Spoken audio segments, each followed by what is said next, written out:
What's going on, guys? Welcome back to a brand new video. Today we're running 200 Mephisto runs. If you guys missed my last video, I did 50 cow runs and I showed all the loot there. So same idea here. I'm just going to be going through 200 runs, showcasing the very best loot drops. Right now I'm just kind of speed firing all the different Mephisto runs. We'll go into detail about the best runs here in a second. But yeah, just to give you an example of how long this took, it took about 6 hours to run all 200 Mephisto runs. And real quick, I'm just going to give you a quick tip. This is going to help you guys if you decide to do Mephisto runs yourselves.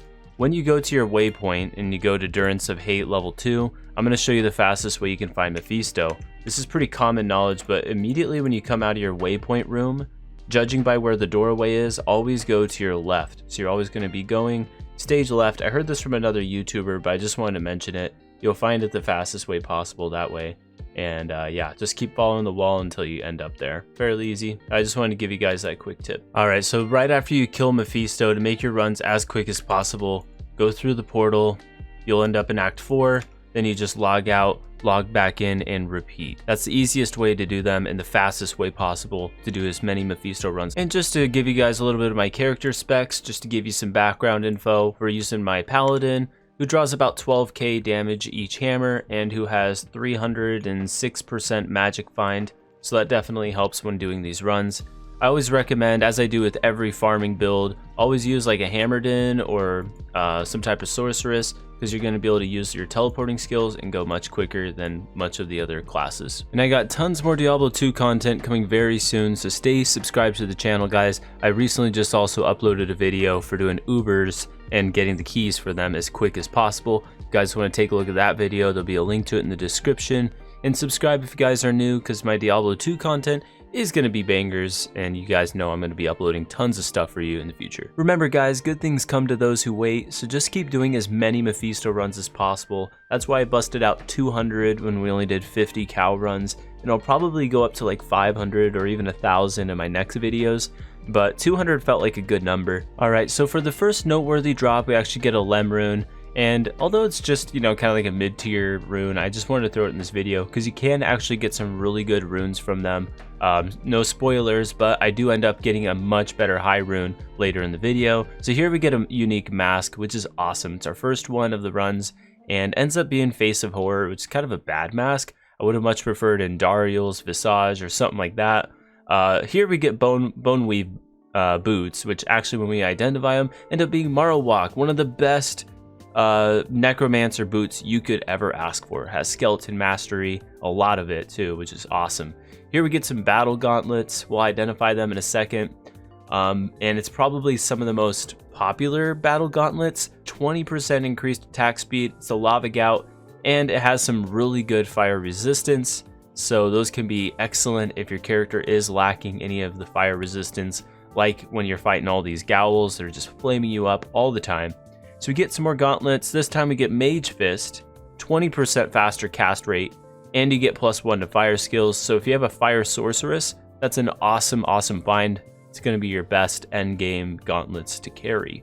And actually, I'm using Mage Fist on this character here for the faster cast rate. So here we also get a plated belt, and ends up being Blade Buckle, which isn't really that good of a buckle. I would have much preferred Thunder God's Vigor or something like that, a little bit more of an endgame belt. But here we also get a Grim Shield, and this ends up being the Lidless Wall, which is a really great shield to have. Has +1 to all skills, 20% faster cast rate, and gives you some mana and mana for each kill and stuff. So awesome shield. I'm glad I got that. So on this run, we're on run number 98, just under 100, and already we only got a couple items, but we end up getting an Ith rune, which really isn't good at all. And then I opened this locked chest in the back. I always recommend opening those super chests, and we drop a Mal rune. So that was an awesome run. That is actually the highest rune I've gotten on this character. On the following run, I got a weapon I didn't even know existed. It's just like a dagger, like a cutlass or something.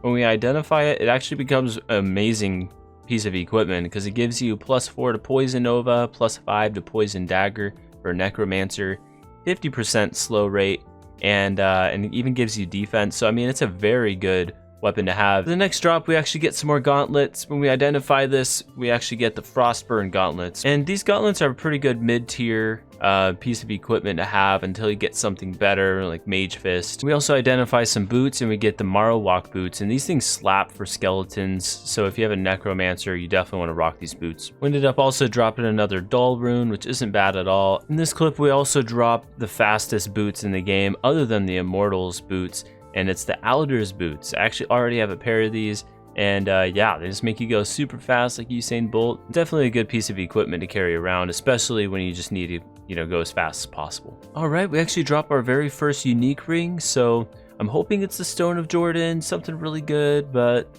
we end up getting just a Dwarf Star. So I guess it's good for, you know, Gold Fine Barb, but not really a whole lot else. And then also a Shale Rune in this clip here.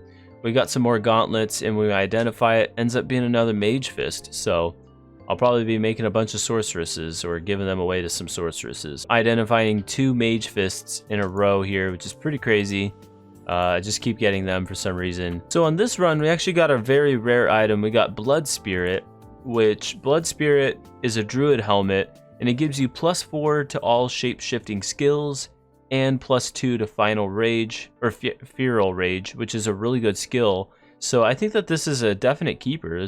It also gives you 33% chance of open wounds, so this could be an amazing uber character using this this helmet here. And then we get another plated belt, ends up being another blade buckle, so I really don't need a second one. I'll probably give this one away. We pick up a set amulet, and when we identify that, ends up giving +1 to all skills and some pretty good resistance for cold and poison, so this could be a good one to carry until you get a really good end game amulet. So just thought I'd throw that in here. We also drop a Tal rune, and then we also get the Immortal King's boots, the Immortal King's pillar, which gives you +40% faster run and walk. It's the fastest boots in the game. Well, actually, aside from Alder's boots, which also give you +40%. We get another set item, another one with +1 to all skills, the Mental Sheath. Not bad at all. Get a unique belt, and when we identify that, ends up being Gold Wrap, which is awesome for Gold Find Barbs or just any characters that need extra magic find. We get a Thul rune here from this drop, and on run number 186 we're getting a club.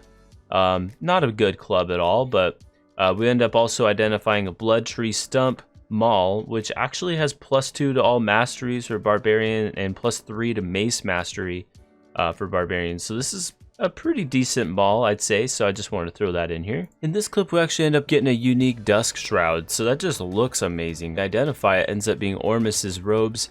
This is an awesome piece of equipment. It gives you +15% damage for cold, fire, and lightning. I mean, that slaps in my opinion.